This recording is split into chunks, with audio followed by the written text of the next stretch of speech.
Good morning, everybody. Welcome to the Needle Bug. This is Karen. I thought I'd do a brief video this morning since there were questions in the Facebook group about how people work across each line when they're stitching on the diagonal and doing one line at a time. So I thought I would show you how I do it. I will say that since I started doing diagonal stitching, I have changed how I work each line several times. In the beginnings, I would start with the symbol that had, say, the least amount of stitches. So, for example, I would have done this heart and this heart first because of that thread carry, so that my next stitches would be stitching over it. Then I probably would have done like these flowery things, and then I would have done the 8 balls, and last these two, so that I was kind of working willy-nilly across each line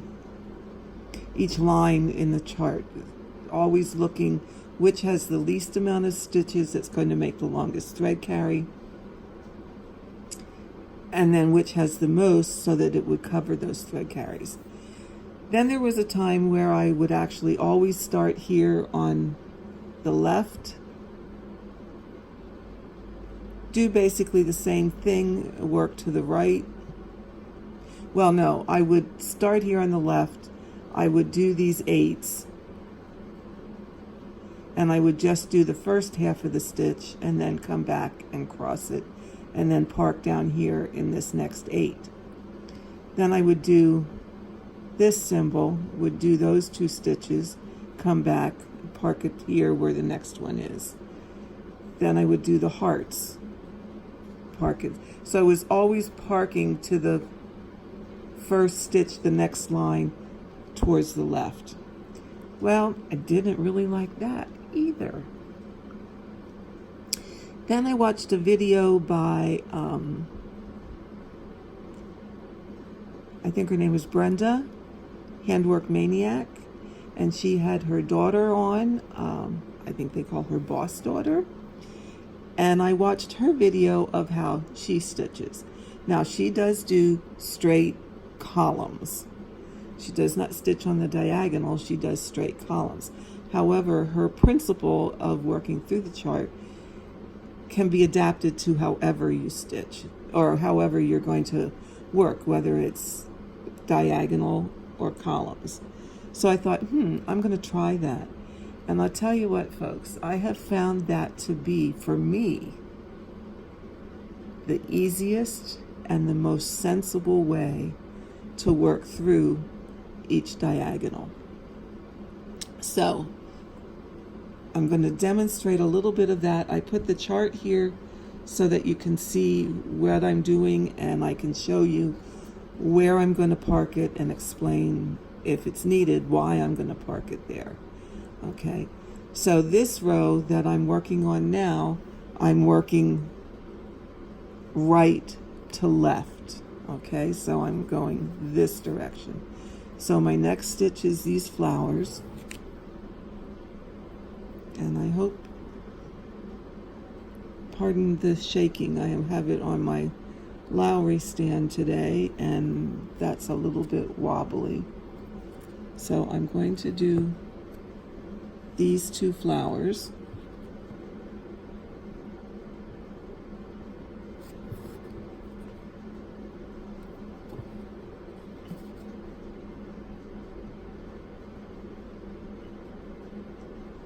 I have this adjusted a little. Let's bring it down. Aha, that's better. I hope I didn't mess up your view, but it's better for me to see. Okay, I'm going to do those 2 flowers. Now, before I go any further, I'm going to mark them off, and I'm going to look, are there any more in this row? No. So I'm going to jump down here and go across, and the first instance is here. So I'm going to park my thread right here underneath that first stitch, okay? Because that is the next place that it's used. Now I'm going to do the 8.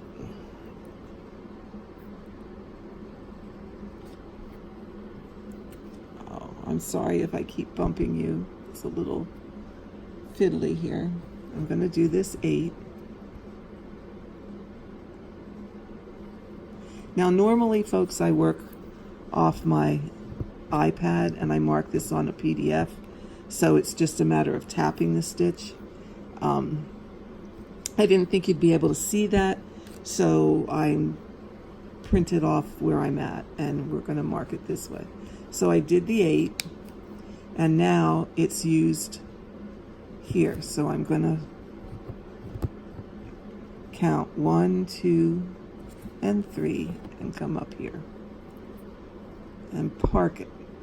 So I'm not, take notice, I'm not going to do that X. I'm just parking it. Next one is the heart.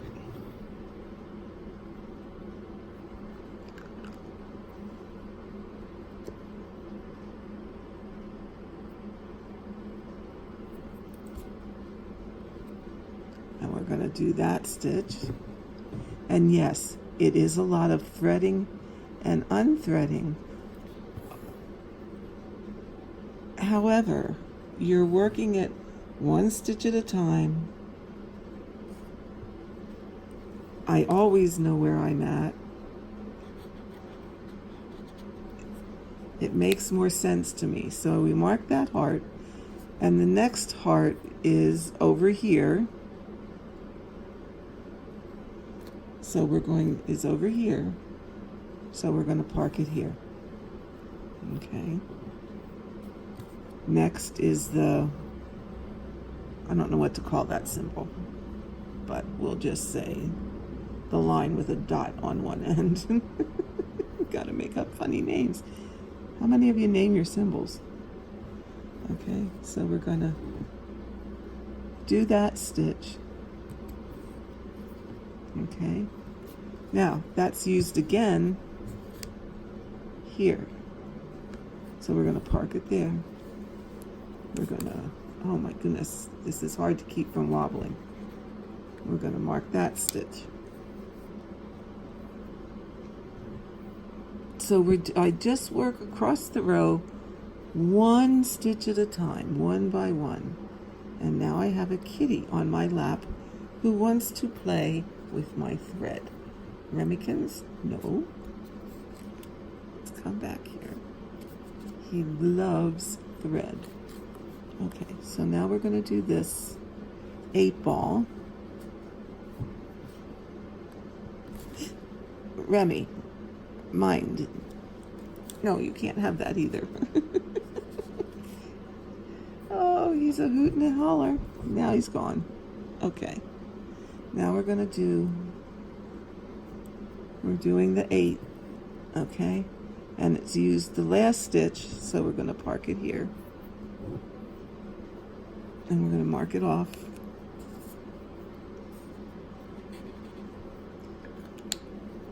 Yes, this is, like I said, it's a little slower right at the moment because I'm trying to show you, but once I'm back on my iPad and just a matter of reaching over and tapping the square, this really does go a lot faster.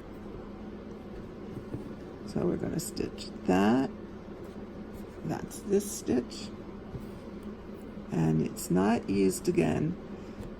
Okay. So we just did that stitch. We drop down. It's not used again till over here. So I'm going to park it over here next to,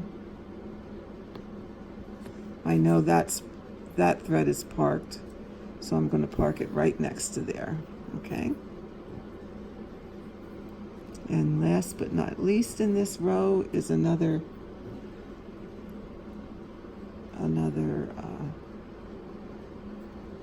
8-ball, and I'm gonna stitch that.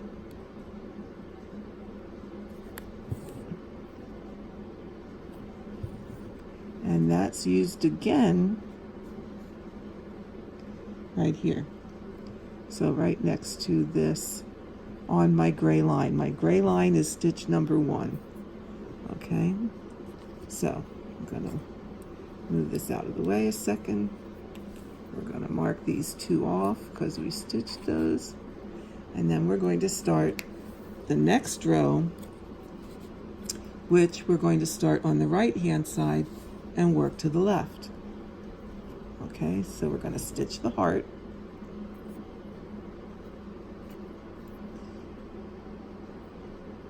And as I said, when I'm not recording or trying to explain, this does go a whole lot faster. Okay, so we have that one stitched. It goes, the next heart is here.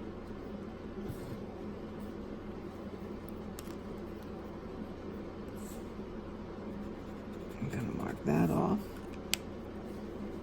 Okay. Next stitch is an 8-ball.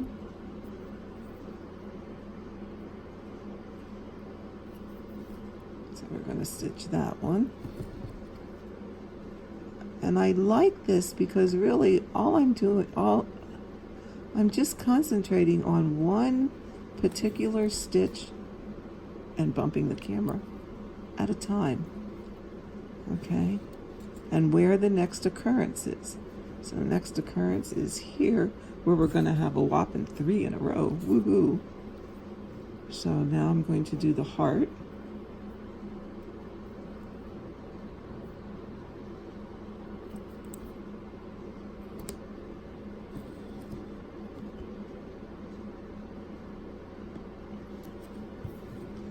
Now, okay, let me mark these 2. Now the next heart is all the way over here. Okay, so we're going to park it over here. Now so far I didn't get an occasion where it's jumping down a line or 2, but what you would do is just look where the next occasion is. If, for example, this heart was not here, okay, and it would be these hearts, your tendency would be to park it right here. However, when doing it this way, where you're zigzagging across each row, you're going to park it in the first occurrence for the direction that you're stitching. So if that wasn't there, and this heart was the heart I stitched, my next place to park it would be here, because this next row I'm going to be working right to left. Okay, when I finish this stitch, I go the rest of the way across, drop down. My first occurrence is here, so I'm not going to park it over here underneath the close ones. I'm going to park it here. Okay, so hopefully you're understanding that. So let's just finish out this row, and I hope that makes sense. So even if you have to park, okay, let me finish this row because I'm going to get to just that instance. Okay, so now we have 3 8-balls. 1. And I like this because it also helps your counting. Unless you're adding a new color, all you really have to do is stitch until you find the next park thread. So I know this 8 ball was 3 stitches, and I'm on the 3rd stitch now, and here is my next thread. So where am I going to park? Oh, Kitty's back. He's on my legs. Gonna be after my thread. Oh, this is a different kitty.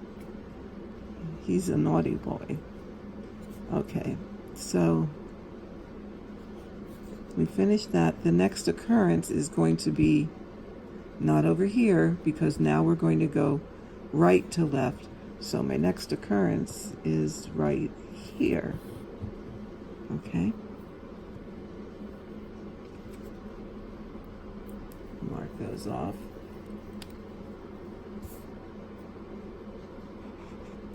Okay. So now I take the next one.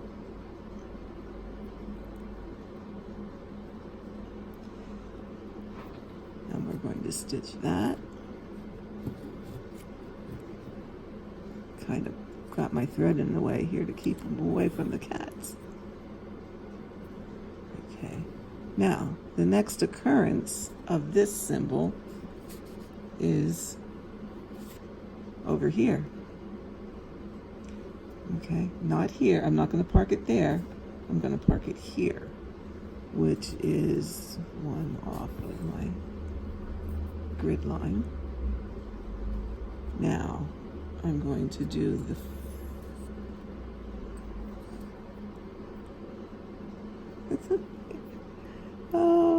Odie's sitting on my table looking out the window. Okay, so let's mark this off, because we did that and we parked it there. Now, the next one is this flowery thing.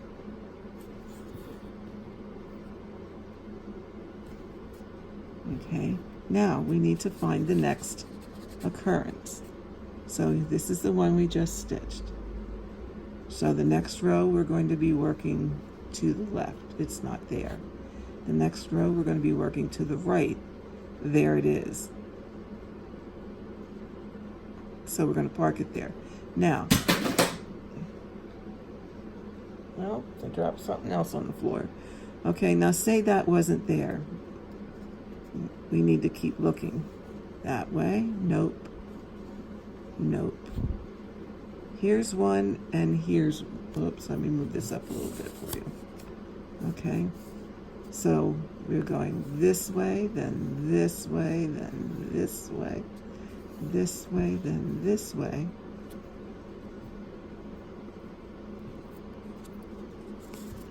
And there's 2 occurrences in that row. However, this is a row we're going to be traveling right to left.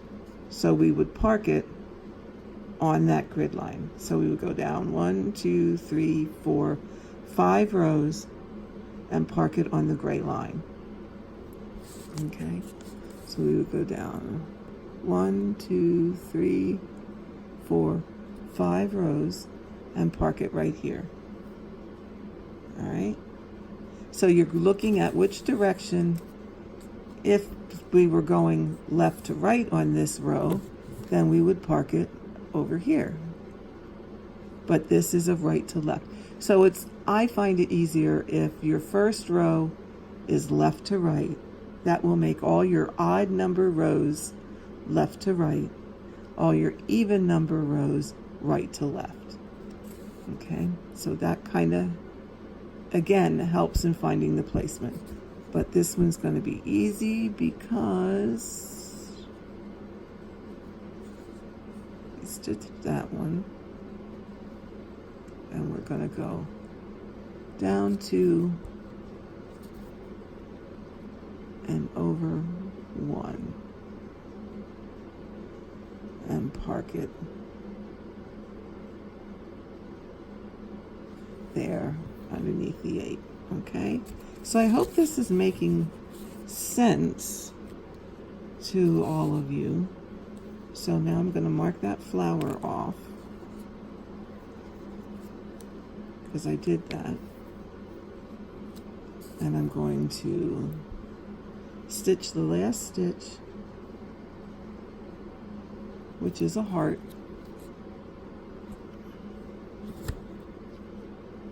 Okay.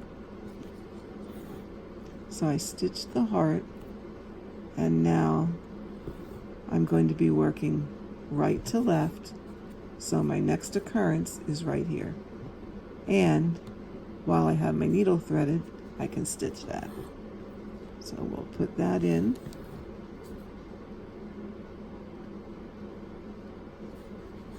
Okay. The next occurrence is here. So I just continue zigzagging that way down the whole length of the chart. Any thread carries are immediately covered over. Okay? Because you're just jumping a stitch, or even if you have to jump down here, it's still all going to be covered over. So you don't get, I am finding that I think my back is a whole lot nicer by stitching this way than it is doing some of the other methods. So I know you're all wondering, this is the basics of how I'm stitching each line at a time. Right to left, left, right to left, left to right, right to left, left to right, and just zigzag or snake your way down. And so I'll give you an idea of the back. Let's flip her over, and I'm gonna zoom you in. Well, okay, refocus. So you can see there really aren't any loose threads. Yes, you get a little bit of a channel line, I guess you would call it, between each diagonal, but for me, it's not showing up on the front.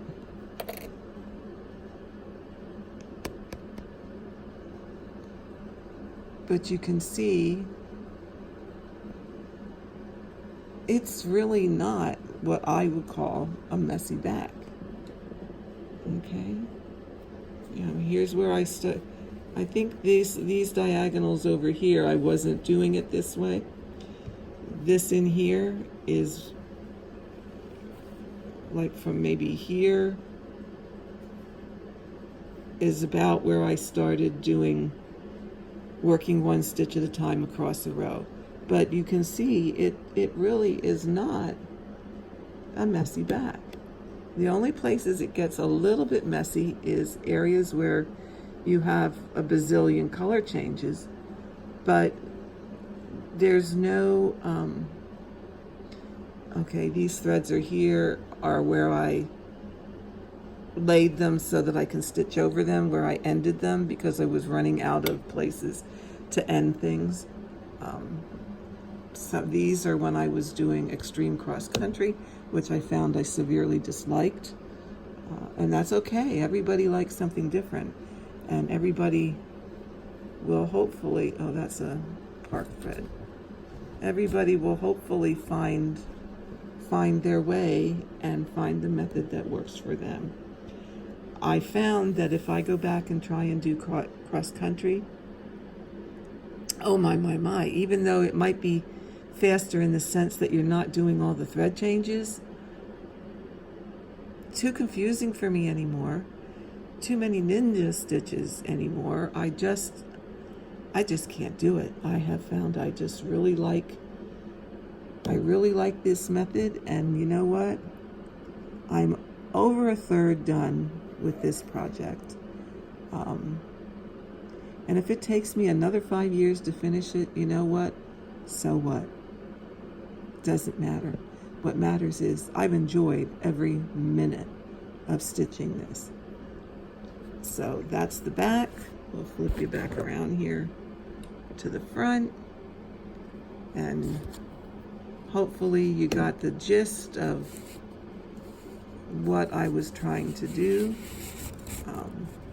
Yeah, it was a little hard to get the stitching and the chart in here at the same time, so Hopefully this makes sense for you.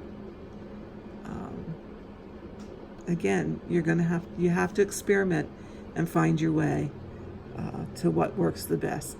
For me, this is all that and a bag of chips. So with that, folks, I'm going to wish you a very happy rest of our Memorial Day weekend here in the States. And if you're not in the States, I wish you just a great weekend. Enjoy your stitching, find your way, and most of all, have fun. So until next time, I'll say goodbye.